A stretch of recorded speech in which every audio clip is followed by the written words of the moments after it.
ప్రియ దేవుని బిడ్డలారా, బైబిల్ చదవటం వినటం వల్ల మనలో విశ్వాసం పెరుగుతుంది. మన మార్గానికి త్రోవ చూపుతుంది. సమస్త జనులను శిష్యులనుగా చేయుడి మత్తయి 28:19 వచనంలో దేవుని వాక్యం తెలియచేస్తోంది. తెలుగు బైబిల్స్ను ఆర్ఆర్కే మూర్తి గారు రీసెర్చ్ చేసి విశ్లేషణ చేసిన బైబిల్లోని ప్రతి అధ్యాయాలను వచనాలను వరుస క్రమంలో అనగా ఆదికాండం నుండి ప్రకటనా గ్రంథం వరకు ఇవ్వబడుతుంది. ప్రతి ఒక్కరూ ఆధ్యాత్మికంగా విశ్వాసంలో బలపడి మీ జీవితంలో ఎదుర్కొంటున్న సమస్యల నుండి విడుదల పొందండి. ప్రతి ఒక్కరూ మీ దీవెన టీవీని సబ్స్క్రైబ్ చేసి ఈ వాక్యాన్ని లైక్ చేసి మీ మిత్రులకు బంధువులకు షేర్ చేయండి. దేవుని సువార్తను ప్రకటింపబడుటలో మీరు పాలిభాగస్తులు కండి. సోదరుడా, సోదరి, ఈరోజు మన పాఠం నిర్గమకాండం 9వ అధ్యాయం 22 నుండి 35వ వచనం వరకు వినండి. యెహోవా అన్నాడు, మోషే, నీ చెయ్యి చాపు, ఆకాశం వైపు చూపు. ఈజిప్టు దేశమందలి మనుషుల మీద, జంతువుల మీద, పొలముల మీద, మొక్కలన్నిటి మీద వడగండ్లు ఈజిప్టు దేశమంతటి మీద పడతాయి. మోషే తన కర్రను ఆకాశము వైపు ఎత్తినప్పుడు యెహోవా వడగండ్లను ఉరుములను కలుగజేయగా పిడుగులు భూమి మీద పడసాగాయి. యెహోవా ఈజిప్టు దేశం మీద వడగండ్లు కురిపించాడు. అలాంటి వడగండ్లు అంతకు ముందు ఎన్నడూ పడలేదు. వడగండ్లు పడగా మనుషులు, జంతువులు, వృక్షాలు నాశనమైపోవడం జరిగింది. దేవుని ఎరుగని వారు, ఆయన మాట నమ్మని వారు నశించారు. శ్రోతలు, యుగాంతం రాబోతోంది. తీర్పు వచ్చి పడుతుంది. ప్రజలు తమ అపనమ్మకానికి వెల చెల్లించక తప్పదు. గనుక ఆయన చెప్పింది నమ్మాలి. ఆ ప్రకారం చెయ్యండి, జీవించండి. ఇశ్రాయేలు ఉన్న గోషెనులో మాత్రం కాపుదల. అప్పుడు ఫరో మోషే అహరోనులను పిలిపించి అన్నాడు, నేను ఈసారి పాపం చేశాను. యెహోవా న్యాయవంతుడు, నేను నా జనులు దుర్మార్గులము. ఇంత మటుకు చాలు. ఇక బ్రహ్మాండమైన ఉరుములు, వడగండ్లు రాకుండా యెహోవాను వేడుకొనండి. మిమ్మల్ని వెళ్లనిస్తాను. మిమ్మలను ఇక మీదట నిలుపను. మోషే అన్నాడు, ఈ వడగండ్లు, ఉరుములు ఆగిపోతాయి. ఈ భూమి అంతా యెహోవాది అని నీవు తెలుసుకుంటావు. మోషే ఫరోను విడిచి ఆ పట్టణం నుండి బయలు వెళ్లి యెహోవా వైపు తన చేతులెత్తినప్పుడు ఉరుములు, వడగండ్లు నిలిచిపోయాయి. వర్షం ఆగిపోయింది. అయినా ఫరో, అతని సిబ్బంది ఇంకా పాపం చేస్తూ తమ హృదయాలను కఠినపరుచుకున్నారు. అతడు ఇశ్రాయేలీయులను పోనీయలేదు. తన మాటను తానే భంగపరుచుకున్నాడు. అందుచేత ఈజిప్టు మీదికి మరీ భయంకరమైన కీడు వచ్చింది. అతనికి సరైన పశ్చాత్తాపం కలగటం లేదు. ఈ రోజుల్లో పశ్చాత్తాపాన్ని నటించే వారెందరో ఉన్నారు. అయ్యో వేషధారులారా, మీకు శ్రమ అంటూ యేసు ప్రభు తన కొండమీది ప్రసంగంలో తీవ్రంగా గద్దించాడు. సరే, వడగండ్ల తెగులు ప్రకటించబడింది. ఈ వడగండ్లు రాళ్ల కంటే గట్టివి. ఈ వడగండ్ల దెబ్బకు పంటలన్నీ నష్టమైపోతాయి. ఐసిస్ అనే దేవత మీద, ఒసీరిస్ అనే మరో దేవత మీద యెహోవా దేవుడు ఈ వడగండ్ల యుద్ధం ప్రకటించాడు. ఈ తెగులు ద్వారా యెహోవా నిజమైన దేవుడని, సర్వశక్తిమంతుడని రుజువైంది. దేవుడు ఈజిప్టు దేశస్థులకు శిక్ష విధిస్తున్నాడు. దేవుడు న్యాయశీలుడు. రాబోయే తీర్పును గురించి దేవుడు ముందుగానే చెబుతాడు. వడగండ్ల వర్షం రాబోతోంది, జాగ్రత్త అని దేవుడు ముందుగా హెచ్చరిక చేశాడు. కేవలం మెరుపులే కాదు, అగ్ని వచ్చి అన్నిటినీ దహించి వేసింది. దేవుని ఉగ్రత కుమ్మరించబడింది. ఫరో, అతని ప్రజలు తమ పాపాన్ని ఒప్పుకుంటున్నారు గాని మామూలు పరిస్థితులు నెలకొనంగానే మళ్లీ యథాప్రకారమే మొండికెత్తుతున్నారు. దేవునికి విరోధంగా రూపింపబడిన ఏ ఆయుధమూ వర్ధిల్లదు. ఇదంతా ఫరో చేసుకున్న స్వయంకృతాపరాధమే. వడగండ్లు, మండుతున్న నిప్పు రాలింది. సోదరీ సోదరులారా, వింటున్నారా? 2 దినవృత్తాంతములు 7వ అధ్యాయం 14వ వచనం అంటోంది, నా పేరు పెట్టబడిన నా జనులు తమను తాము తగ్గించుకొని ప్రార్థన చేసి నన్ను వెదకి తమ చెడు మార్గమును విడిచిన ఎడల ఆకాశము నుండి నేను వారి ప్రార్థనను విని వారి పాపమును క్షమించి వారి దేశమును స్వస్థపరుస్తాను. ఇది దేవుని వాగ్దానం. శ్రోతలు వింటున్నారా? నిర్గమకాండం గ్రంథంలో మోషే అనే స్వాతంత్ర్య యోధుణ్ణి గురించి ఎంతో ఎక్కువగా చెప్పబడింది. యేసుక్రీస్తు మోషే కంటే గొప్పవాడు. మోషే ద్వారా ఇశ్రాయేలు జాతికి విడుదల కలిగింది నిజమే.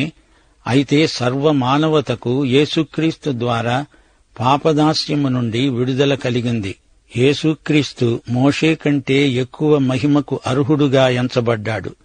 క్రీస్తు దేవుని కుమారుడై ఉండి ఆయన ఇంటి మీద నమ్మకంగా ఉన్నాడు. సోదరుడా, సోదరి వింటున్నారా? ఇశ్రాయేలీయులు ఈజిప్టులో అతిథులు కారు, దర్శకులు కారు, బానిసలు. ఫరో క్రూరుడు, చండశాసనుడు. కాని అతని శాసనం మోషేను చంపలేకపోయింది. శిశువుగా ఉన్నప్పుడు హెరోదురాజు శాసనం యేసును చంపలేకపోయింది. ఈజిప్టు నాగరికతతో పాటు దేవుని నీతి కూడా మోషేకు సంక్రమించింది. బానిసలుగా ఎంచబడిన జాతిని ఒక మహాజాతిగా ఏర్పరచి ఆ జాతికి గొప్ప నాయకుడయ్యాడు మోషే. ఇశ్రాయేలీయులు 4 శతాబ్దాల పాటు దాస్యంలో నానా బాధలు పడ్డారు. 10 తెగుళ్లను పంపి ఫరోను దేవుడు అతణ్ణి బలవంతాన మోకాళ్ల మీద పడేశాడు. మోషే దేవునికి సన్నిహితుడై దేవునితో ముఖాముఖిగా సంప్రదించి సంభాషించిన నాయకుడు. పాత నిబంధనలోని పంచగ్రంథాలు మోషే కలం నుండి వెలువడినవే. మోషే ఒక గొప్ప విమోచకుడుగా యూదుల చరిత్రలో నిలిచిపోయాడు. దాస్యము నుండి స్వాతంత్ర్యానికి, ఈజిప్టు నుండి వాగ్దత్త భూమికి తన ప్రజలను సమర్థవంతముగా నడిపించిన మహానాయకుడు మోషే. నిర్గమకాండం గ్రంథాన్ని 2 భాగాలు చేయవచ్చు. మొదటి 20 అధ్యాయాలు ఇశ్రాయేలీయుల నిర్గమనం, అనగా ఈజిప్టు నుండి వారు బయలుదేరిన వైనం.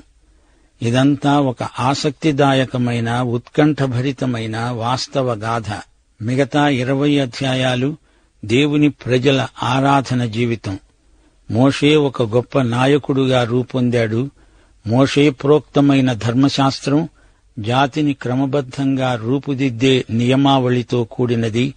యూద సంస్కృతికి ఆధారమైన జీవన విధానం ఇందులో పొందుపరచబడింది. మత సంబంధమైన ఆచార వ్యవహారాదులు వివరంగా గ్రంథస్థం చేయబడినవి. ఇదంతా యేసుక్రీస్తు అనే విమోచకుని వైపునకు మనల్ని మరల్చగలిగిన దివ్య సాహిత్యం. ఇశ్రాయేలీయుల ధర్మశాస్త్రీయ సంస్కృతికి కొత్త నిబంధన అర్థవంతమైన వ్యాఖ్యానం. హెబ్రీ పత్రికలో ఇది మనకు లభిస్తుంది. దేవుని క్రియలు నాడు నేడు ఆశ్చర్యకరమైనవి. చరిత్రలోని దేవుడు ఈ రోజున మన అనుభవంలోకి వచ్చాడు. ఆదికాండమందలి ప్రవచనం నిర్గమకాండంలో చరిత్రగా పరిణతి చెందింది. యోసేపు కాలం నుండి నిర్గమకాండం వరకు 145 సంవత్సరాలు గడిచాయి. దేవుడు తన ప్రజలను ఏ విధంగా ఒక గొప్ప జాతిగా సంఘటితపరిచాడో చూస్తే ఆశ్చర్యం కలగక మానదు.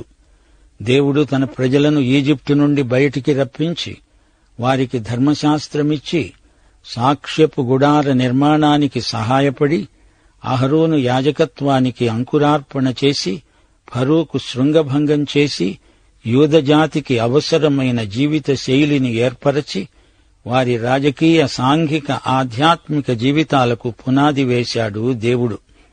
ఇశ్రాయేలీయులు దేవుని ప్రజలుగా ప్రసిద్ధి చెందారు. లోకమంతటిలోకి పటిష్టమైన మతంగా, జాతిగా రూపుదిద్దుకున్నారు. ఈ గ్రంథం ఒక చరిత్రగా ఆరంభమై రాజ్యాంగ ప్రణాళికగా ముగించబడుతుంది. మరో మాట, దేవుని నిబంధన కొనసాగే విధానం ఈ గ్రంథంలో చూడగలం. అబ్రహాము, ఇస్సాకు రోజుల్లో దేవుడు చేసిన నిబంధన శాశ్వతమైనది.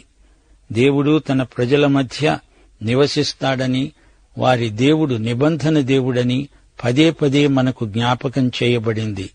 ఈ గ్రంథాన్ని మనమింత వివరంగా వింటున్నాము అంటే ఇది కృపావరమని భావించాలి. నిర్గమకాండంలో 3 సార్లు దేవుడు కనిపించాడు.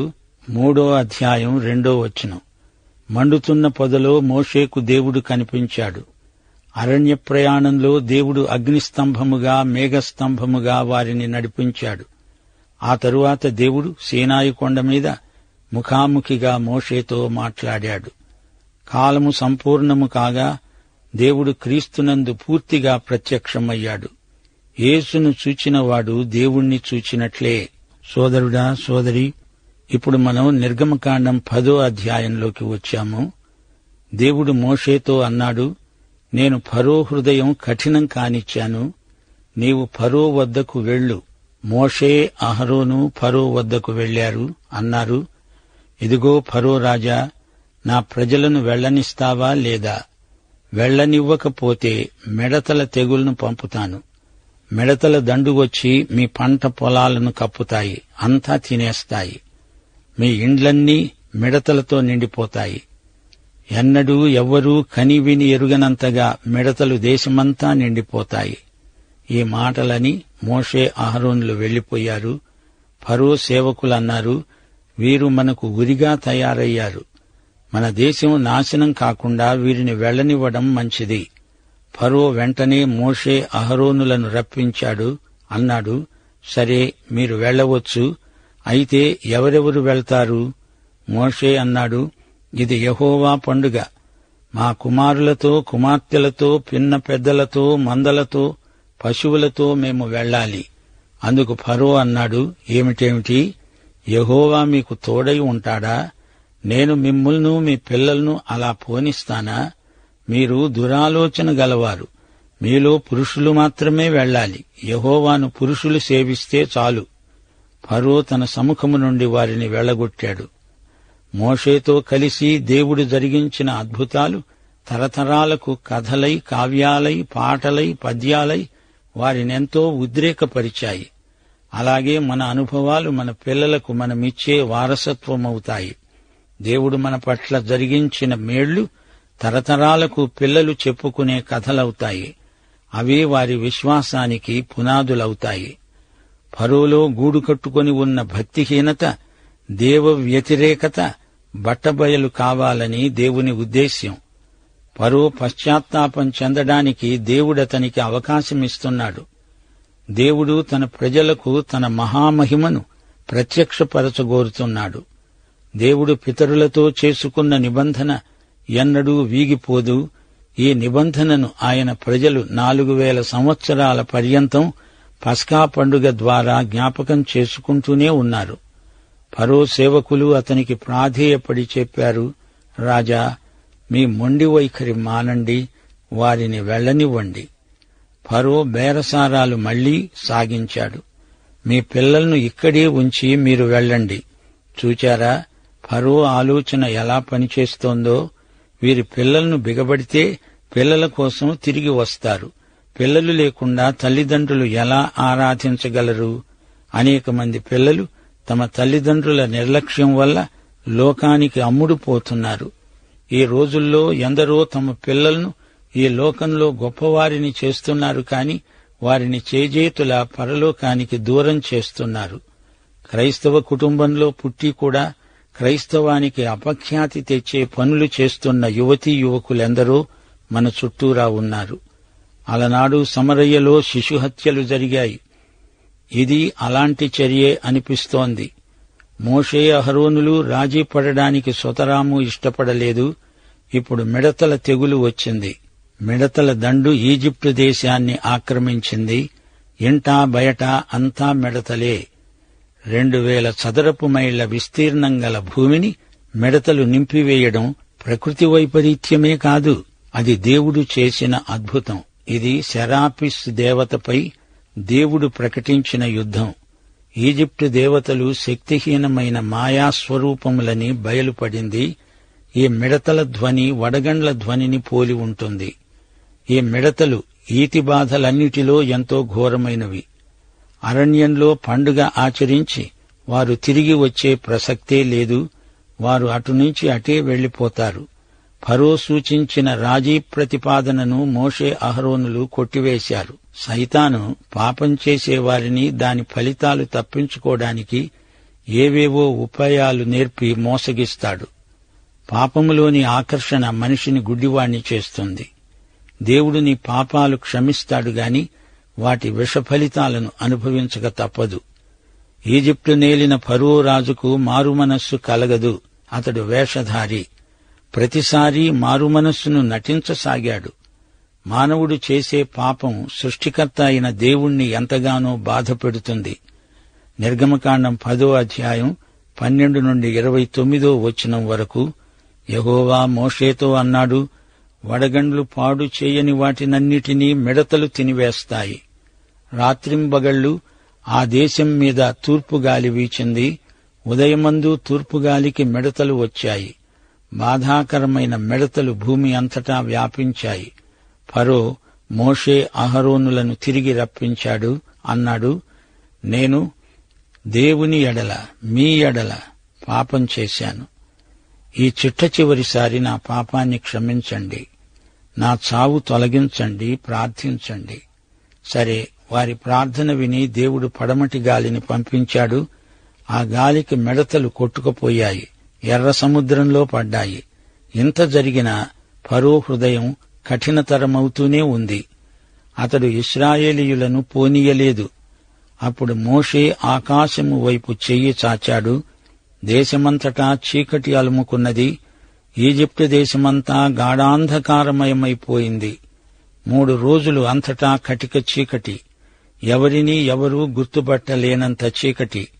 అయితే ఇశ్రాయేలీయుల నివాసములలో వెలుగు. ఫరో ఎప్పటిలాగే మోషే అహరోనులను పిలిపించి మళ్లీ రాజీ బేరం మొదలుపెట్టాడు. మీ మందలు పశువులు మాత్రం ఇక్కడే ఉంచి మీరు కుటుంబాలుగా వెళ్లిపోండి. దానికి మోషే అహరోనులు ఒప్పుకోలేదు. మా మందలు పశువులు మాతోనే ఉండాలి, బలి అర్పణకు పశువులు కావాలి అన్నారు. అయితే ఫరో హృదయం ఈసారి మరీ కఠినమైంది. హుంకరించాడు ఫరో, మోషే వెళ్ళిపో, నీ ముఖం మళ్లీ నాకు చూపకు, చస్తావు, జాగ్రత్త. మోషే అన్నాడు, రాజా, అలాగే, ఇదే కడసారి చూపు, నీ ముఖం నేను చూడను. సోదరుడా, సోదరి, వింటున్నారా? ఈ తెగుళ్లలో ఒక క్రమం ఉంది. మొదట వచ్చిన తెగుళ్లు స్థానిక దేవతలపై తీర్పు. ఆ తరువాతి తెగుళ్లు ఈజిప్టు దేశీయుల వ్యక్తిగత జీవితాలపైకి దేవుడు పంపిన తీర్పు. మిడతల తెగులు తరువాత ఫరో పశ్చాత్తాపాన్ని నటించాడు. ఆ తరువాత చీకటి తెగులు. రా అనే సూర్య దేవతకు ఈ చీకటిని తొలగించటం సాధ్యం కాలేదు. రా దేవతకు అపజయం. అంధకారమనే తెగులు దేవుడు చేసిన అద్భుతం. ఇశ్రాయేలీయులు తమ పిల్లలను ఈజిప్టులో విడిచిపెట్టకూడదు. శరీరాశ, నేత్రాశ, జీవపు డంబము అనే శోధనత్రయానికి ఈజిప్టు సంకేతం. ఫరో ఇశ్రాయేలును రాజీ మార్గానికి తేవాలని ఎంతో శోధించాడు. ఇశ్రాయేలు ప్రజలను వెళ్లనివ్వకుండా ఫరో ఎందుకంత పట్టుపట్టాడు అంటారా? వారిని బానిసలుగా చేసి వారి వెట్టి చాకిరీతో పెద్ద పట్టణాలు నిర్మించిన ఫరో వారిని ఒక పట్టాన వదలడు. ఫరో స్వార్థపరుడు, క్రూరుడు. నిర్గమకాండం 10వ అధ్యాయంలో మొట్టమొదటిసారి ఎర్ర సముద్రం పేర్కొనబడింది. మిడతలన్నీ ఎర్ర సముద్రంలో పడ్డాయని చెప్పబడింది. ఎర్ర సముద్రం అనే పేరు అసలెలా వచ్చింది? ఈ సముద్ర తీరం వరకు ఏశావు సంతతి వ్యాపించి ఉన్నది. ఏశావు అనగా ఎర్రనివాడు, ఎదోము. ఏశావును బట్టి ఆ సముద్రానికి ఎర్ర సముద్రం అని పేరు వచ్చింది. ఎర్ర సముద్రం ఈజిప్టును, అరేబియాను వేరు చేస్తుంది. దక్షిణ పవనాలు ఎర్ర సముద్రం మీద విపరీతంగా వీస్తూ ఉంటాయి. అక్టోబరు నుండి మే నెల వరకు ఈ గాలులు ఎక్కువవుతూ ఉంటాయి. ఆ తరువాత తూర్పు గాలులు మొదలవుతాయి. ఈ 10 తెగుళ్లలో ఒక విశేషం ఇమిడి ఉంది. తెగులు రప్పించటం అద్భుతం, దానిని తొలగించటం కూడా అద్భుతమే. మాంత్రికులు కొన్ని తెగుళ్లు రప్పించగలిగారు కాని వాటిని తొలగించలేకపోయారు. ఈ అద్భుతాలు మోషే ద్వారా జరిగాయి కాని జరిగించినవాడు దేవుడు. మోషే చేతికర్ర అతని విధేయతకు సంకేతం. మోషే తానే దేవుని చేతికర్ర. ఈజిప్టు అంతా చిమ్మ చీకటి, కాని గోషేను ప్రాంతంలో వెలుగు. దేవుడు మనలను దట్టమైన అంధకారములో నుండి ఆశ్చర్యకరమైన వెలుగులోకి బదిలీ చేశాడు. సైతానీయ అంధకారంలో మనిషికి మనిషి కనపడడు, మనిషికి దేవుడు కనపడడు. ఎక్కడ దేవుని బిడ్డలుంటారో అక్కడ వెలుగు ఉంటుంది. మోషే అహరోనులు స్పష్టంగా ఖండితంగా చెప్పారు, తమ ఆస్తిపాస్తులలో ఏ ఒక్కటి ఈజిప్టులో విడిచేది లేదు. బలి అర్పణ వివరాలు మోషేకు పూర్తిగా తెలియవు. లేవియకాండం, సంఖ్యాకాండం, ద్వితీయోపదేశకాండం వచ్చే వరకు ఏ విధంగా బలులర్పించాలో, ఎలా అర్పించాలో వారికి ముందుగా తెలియదు. అందుకే మోషే పశువులన్నిటినీ తీసుకువెడతాము అన్నాడు. ఫరో చిట్టచివరికి కోపంతో రెచ్చిపోయి, నా ముఖం మీరు చూడకూడదు అన్నాడు. మోషే తిరిగి ఫరో ముఖం చూడనే లేదు. దేవుడు అప్పగించిన పని పూర్తి చేసే వరకు మోషే చావడు, చావటానికి వీల్లేదు. అది దేవుని చేతిలో ఉంది. సోదరుడా, సోదరి, మీరొకటి మాత్రం మర్చిపోకూడదు. 10 తెగుళ్ల వల్ల యెహోవా దేవుడు స్థానిక దేవతల కంటే గొప్పవాడని తేలిపోయింది. అంతేకాదు, ఎట్టకేలకు హీబ్రూ ప్రజలకు విడుదల కలిగింది. దేవునికి స్తోత్రం. పాఠం సమాప్తం. ప్రభు అయిన యేసుక్రీస్తు వారి దివ్యకృప, తండ్రి అయిన దేవుని పరమ ప్రేమ, పరిశుద్ధాత్మ యొక్క అన్యోన్య సహవాసము మనకు సదాకాలము తోడై ఉండునుగాక. ఆమేన్.